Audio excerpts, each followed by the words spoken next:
There's one time I walked into this gasoline equipment factory in the US, and the boss was, I guess he was curious about what kind of AI software we're selling, and he let me in, and he told me that one of his cousins or whatever was also building software or is an engineer or something. And then when I walked in, I realized that this company was too traditional to be our client. It just also got me curious why he's interested. And we sat down, and that guy was on the phone for like a good 10-20 minutes. and and he was calling his friend like this. He was like, yeah, I'm just talking to this guy about AI. Like he had a very exaggerated facial reaction to it, and then I can overhear that his friends were laughing, and he says something like, "Oh yeah," as if AI can help us grow so much, in a slightly mocking way, I would say. And later, after he finally put down his phone, and I was already wondering why would he wasting his time, and why am I wasting my time here? He finally started talking to me, and he started showing me all the brochures and all the leaflets of their equipments, and explaining to me how they're working with companies from China, Vietnam, Mexico, and India. It felt like he was showing off that his company is doing well and he's fine by himself, but then at the same time, I can feel that he wonders if AI can actually help him, because maybe he overheard that a lot of his friends were using AI tools these days. I feel like a lot of the traditional industries, people have heard of AI, but then they have no idea how to use them.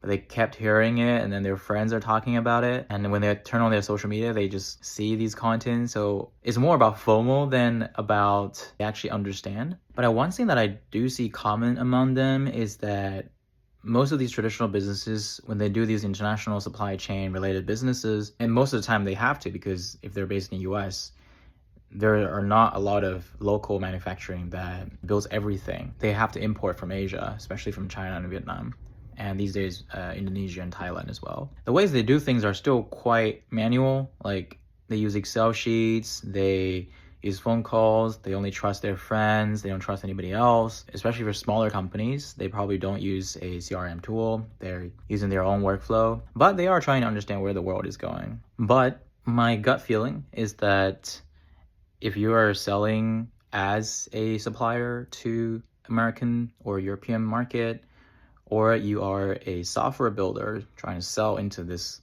specific vertical of a traditional business, what you need to think about is, I think, what kind of client makes sense to you, and you need to be selective of these clients.